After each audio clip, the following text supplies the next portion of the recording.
कल हमने इस प्रोग्राम के अंदर म्यांमार की सूरत हाल को डिस्कस किया था और म्यांमार की सिचुएशन का जो बांग्लादेश के ऊपर असर पड़ रहा है इसको डिस्कस किया था।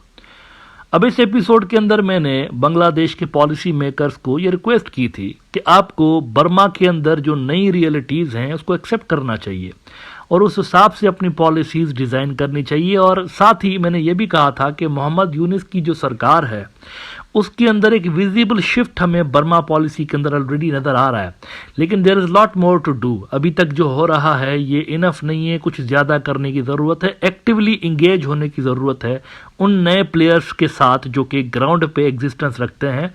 मेरा इशारा था अराकान आर्मी की तरफ। अब कल के एपिसोड में मैंने कहा था कि अराकान आर्मी वालों के साथ बांग्लादेश को इंगेज होना चाहिए क्योंकि ये उनके बॉर्डर के ऊपर बैठे हुए हैं और साथ साथ मिलिट्री जनता जो है उसके साथ भी लाइन ऑफ कम्युनिकेशन जो है वो ओपन रहनी चाहिए। तो यहाँ पर मामलात जो हैं इस तरीके से इस स्ट्रेटजी के साथ सेटल करना ज़रूरी है। दोनों के साथ बातचीत करना पड़ेगी आपको। You can not simply ignore Arakan army क्योंकि उनकी ग्राउंड पे प्रेजेंस है और ठीक ठाक प्रेजेंस है।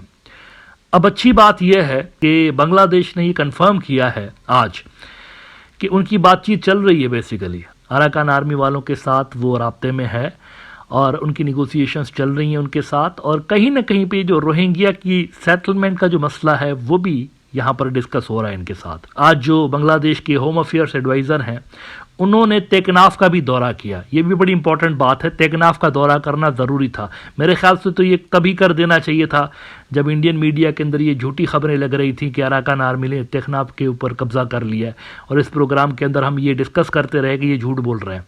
लोकल जो वहाँ पर सोर्सेज थे उनके साथ मेरी बातचीत होती थी, वो कहते थे झूठ बोल रहे हैं, ऐसी कोई बात नहीं। आज होम अफेयर्स का जो एडवाइज़र है वो तेकनाफ पहुँचा और वहाँ पर खड़े होकर उन्होंने मीडिया के साथ भी बात की।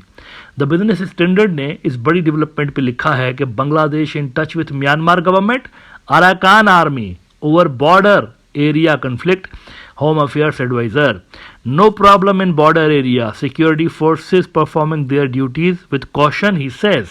अच्छा, ये जरा तस्वीर देखिए उसके बाद, इंटरेस्टिंग तस्वीर है। ये जो होम अफेयर्स के एडवाइजर साहब हैं lieutenant general retired Jahangir Alam Chaudhary साहब, ये तेकनाफ में खड़े हुए हैं। ये तस्वीर जो है ये तेकनाफ में खींची गई है, ये वहां पर मौजूद है।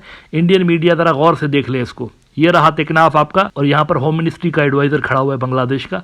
तो आपकी ये जो रिपोर्ट्स थी सारी झूठी थी, गलत थी, बोगस थी और ये तस्वीर उसका जीता जागता सबूत है। वो कहते हैं कि Bangladesh has been maintaining communication with both the Myanmar government as well as the rebel group Arakan Army which has taken full control of the Myanmar share 271 kilometre border, home affairs adviser lieutenant general retired Jahangir Alam Chowdhury said today 30 December. और उनको coat करते हुए कहते हैं वो मजीद के we have no problem in the border area, all security forces including the border guard Bangladesh BGB are performing their duties with utmost caution. The focus is on ensuring that law and order remain stable at all times, he told reporters while visiting the border area in Teknaf, Cox's Bazar. अच्छा, अब it's too early to से। अभी अगर हम बात कर रहे हैं कि जी अराकान आर्मी वालों के साथ इनकी जो मामलात चल रहे हैं, इट्स टू अर्ली टू से कि क्या नतीजा निकलेगा, लेकिन कम से कम ये अच्छी बात है कि इन्होंने शुरुआत कर दी है। बांग्लादेश का जो प्राइमरी कंसर्न है ना, कंसर्न नंबर 1 जिस पे वो सबसे ज़्यादा ध्यान दे रहे हैं, और ये जो अराकान आर्मी वालों के साथ इनकी बातचीत हो रही है वो भी उस एजेंडा पे हो रही है। मेन एजेंडा वही है और वो रोहिंग्या वाला है। बांग्लादेश गालिबन इनको ये ऑफर करने जा रहा है कि हमें आपकी तरफ जो सप्लाई लाइन आती है, इनका खाने पीने का सामान ही बांग्लादेश से बड़ी हद तक जाता है, ये भी आपको पता होना चाहिए। खाने पीने का भी काफ़ी हद तक सामान जाता है और उनका जो ट्रेड है ना उसका सबसे बढ़िया जो रूट है वो बांग्लादेश है।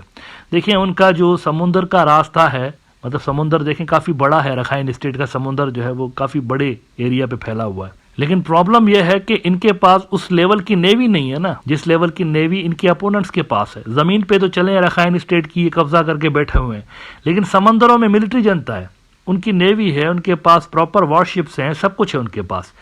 तो ये ऐसे ट्रेड नहीं कर सकते खुलेआम समुंदरों से अराकान आर्मी वाले, इनकी लिमिटेशंस हैं। ये अगर समुद्री रास्तों से ट्रेड करेंगे भी तो आगे जाकर कहीं ना कहीं किसी जगह पर इनका टाकरा हो सकता है म्यांमार की जो नेवी है उनके साथ। तो वो बड़ा रिस्की ऑप्शन है इनके लिए। इनके लिए जो सबसे फिजिबल ऑप्शन है ट्रेड के लिए दैट इज़ बांग्लादेश, क्योंकि इंफ्रास्ट्रक्चर भी बना हुआ है और सेफ एरिया है, इनके खुद के कंट्रोल में है, बॉर्डर पर भी ये बैठे हुए हैं। तो सेफ जो इनके लिए ट्रेड का एरिया है दैट इज़ बांग्लादेश।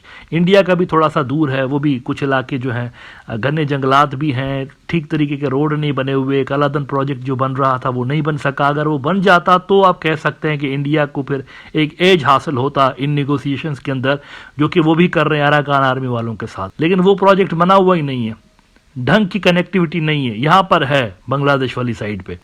तो ये दो चीज़ें बांग्लादेश इनको ऑफर कर रहा है, मतलब रिकग्निशन चले वो ना भी दें इनको, खैर है रिकग्निशन का, मतलब इसके बिना भी काम हो सकता है, रिकग्नाइज आप ना भी करें तो भी काम हो सकता है। ये सारी चीज़ें ट्रेड वगैरह ये हो सकता है, टेम्परेरी अरेंजमेंट कर सकते हैं। लेकिन इसके बदले में जो बांग्लादेश मांग रहा है वो रोहिंग्या के मसले का सलूशन मांग रहा है ना। कहते तो वो हैं अराकान आर्मी वाले कि हम जो रखाइन स्टेट बना रहे हैं वो कोई रिलीजियस स्टेट नहीं है, हाँ बुद्धिस्ट नेशनलिस्ट ज़रूर हैं ये, लेकिन वो कहते हैं मुसलमानों के साथ भी हमें कोई प्रॉब्लम नहीं है, ये रोहिंग्या के साथ भी हमें कोई प्रॉब्लम नहीं, ये कहते हैं अराकान आर्मी वाले। तो बांग्लादेश का जो एजेंडा नंबर 1 है वो यही है कि अगर आप ऐसा कहते हैं तो ज़रा इनको सेटल करके दें, कोई बफर जोन टाइप की चीज़ बनाइए अपने और हमारे दरमियान, कंट्रोल बेशक आप करें उसको, लेकिन इसकी सिक्योरिटी की हमें गारंटी दें और यहाँ से जो रोहिंग्या लोग हैं उनको वहाँ पर शिफ्ट करें, उसके बाद हम आपके साथ ये जो सारी ट्रेड की शर्तें हैं और ये सारा कुछ हम कर सकते हैं। तो इस पे बातचीत चल रही है, बाय द वे इनकी भी चल रही है बांग्लादेश की, और उधर इंडिया भी कहीं ना कहीं किसी लेवल पर इनके साथ कांटेक्ट में है, ये भी मैं आपको बता दूं। अब वो किस तरह से इनके साथ बातचीत कर रहे हैं, क्या निगोसिएशंस कर रहे हैं, क्या टर्म्स एंड कंडीशंस हैं, वो अलग मामला है। यहां पर अलबत्ता बांग्लादेश जो बातें कर रहा है उसमें इंडिया शामिल नहीं है और ना ही इंडिया का फैक्टर उसके अंदर कोई कंसीडर किया जा रहा है। अच्छा आप देखें ये जो मैंने बात की ना कि बांग्लादेश के पास एक ट्रम्प कार्ड है, कनेक्टिविटी, ट्रेड और ये जो सप्लाई लाइन का मसला है, ये इतना बड़ा कार्ड है इनके पास कि वो जो अराकान आर्मी वाले खुद हैं और रखाइन स्टेट के अंदर रहने वाले लोग हैं, ये बहुत ही बुरी कंडीशन में है, बहुत ही बुरी कंडीशन में। वहां पर अनाज जो है वो खत्म हो चुका है। अभी पिछले महीने ही नवंबर में यूनाइटेड नेशंस की रिपोर्ट आई थी, उसके अंदर उन्होंने कहा कि 20 लाख जो लोग हैं वो भूखमरी का शिकार है वहां पर, और शदीद किल्लत है वहां पर फूड की, इतनी ज्यादा वहां पर फूड की डिमांड है। और इनकी जो नंबर 1 प्रायोरिटी है अराकान आर्मी वालों की वो यही थी अब तक कि मिलिट्री जनता को निकाले यहाँ से। अब मिलिट्री जनता को तो काफी हद तक निकाल चुके हैं, अब इनका फोकस ये है कि किसी तरह से इकोनॉमी को यहाँ पर थोड़ा सा सेटल कर लें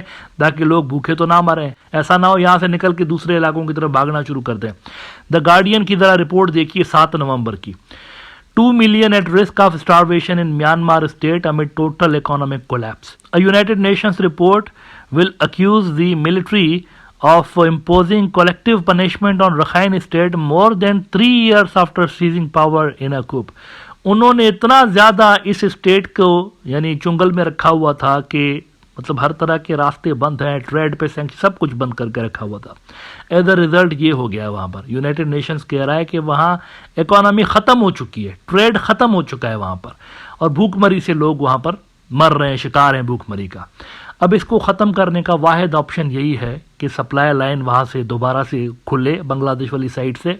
पहले तो बॉर्डर एरियाज में क्लैशेस चल रहे थे तो ये मुमकिन नहीं था ना, लेकिन अगर यहाँ से ये रास्ते खुलते हैं और ट्रेड स्टार्ट होता है और फूड आता है अंदर बड़ी तादाद में, बांग्लादेशी जो बंदरगाहें हैं पोर्ट्स हैं उनके जरिए, तो यहाँ पर सूरत हाल काफ़ी हद तक बेहतर हो सकती है।